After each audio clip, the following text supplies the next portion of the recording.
एक घने जंगल में एक बहुत ही आलसी भालू रहता था। उसका नाम था बलू। बलू को काम से बहुत ही नफरत थी। वह हमेशा सोचता कि काश ऐसा कुछ हो जाए कि उसे कभी कोई काम न करना पड़े।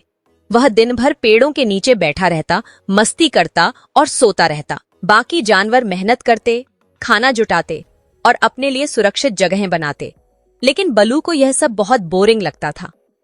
हर सुबह सूरज की किरणें जब जंगल में फैलती तो बाकी जानवर अपने अपने काम में जुट जाते।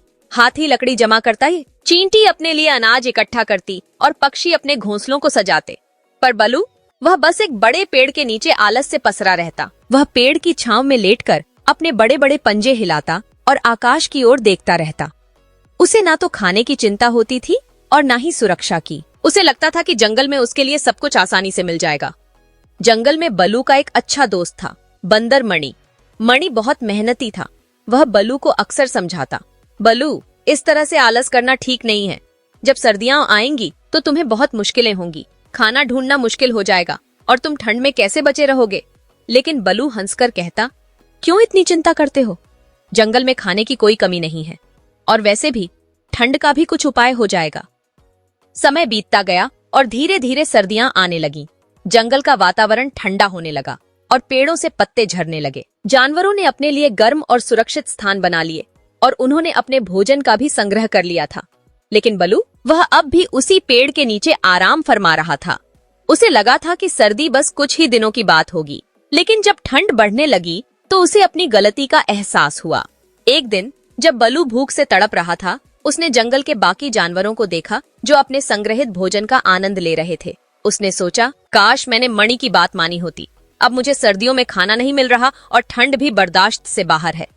बलू अब परेशान हो गया था। उसने सोचा कि अगर उसने अभी कुछ नहीं किया तो वह भूखा मर जाएगा। वह मणि के पास मदद मांगने गया। मणि ने उसे देखा और कहा, मैंने तुम्हें पहले ही चेतावनी दी थी, लेकिन तुमने मेरी बात नहीं मानी। अब देखो तुम कितनी मुश्किल में हो। बलू ने मणि से माफी मांगी और कहा, मणि, मैं अपनी गलती मानता हूँ, मुझे माफ कर दो। अगर तुम मेरी मदद करोगे, मैं वादा करता हूँ कि अब से आलसी नहीं रहूंगा और मेहनत करूंगा।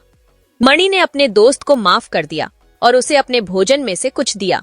लेकिन उसने बलू को एक शर्त पर मदद की, अगर तुम वाकई मेहनत करने का वादा करते हो तो मैं तुम्हें सिखाऊंगा कि कैसे भोजन इकट्ठा करना है और सर्दियों के लिए तैयारी करनी है। बलू ने वादा किया और मणि की मदद से उसने धीरे धीरे भोजन इकट्ठा करना और अपने लिए एक सुरक्षित जगह बनाना सीखा। उसने यह भी सीखा कि जंगल में जीवित रहने के लिए मेहनत कितनी महत्वपूर्ण है। धीरे धीरे बलू ने आलसीपन को छोड़ दिया और मेहनत की अहमियत को समझा। उसने महसूस किया कि आलस से सिर्फ परेशानी ही मिलती है। अब वह बाकी जानवरों की तरह मेहनत करता और खुद को तैयार रखता। वह मणि का आभारी था जिसने उसे सही रास्ता दिखाया। इस प्रकार आलसी भालू बलू ने यह सीखा कि मेहनत से ही जीवन में सफलता और सुख मिलता है। आलस्य से केवल समस्याएं ही आती हैं और अगर समय पर मेहनत की जाए तो कोई भी मुश्किल स्थिति आसान हो सकती है। शिक्षा, यह कहानी हमें सिखाती है कि आलस करना हमेशा नुकसानदायक होता है। समय पर की गई मेहनत भविष्य में आने वाली कठिनाइयों से बचा सकती है। जीवन में आगे बढ़ने और सफल होने के लिए मेहनत करना जरूरी है।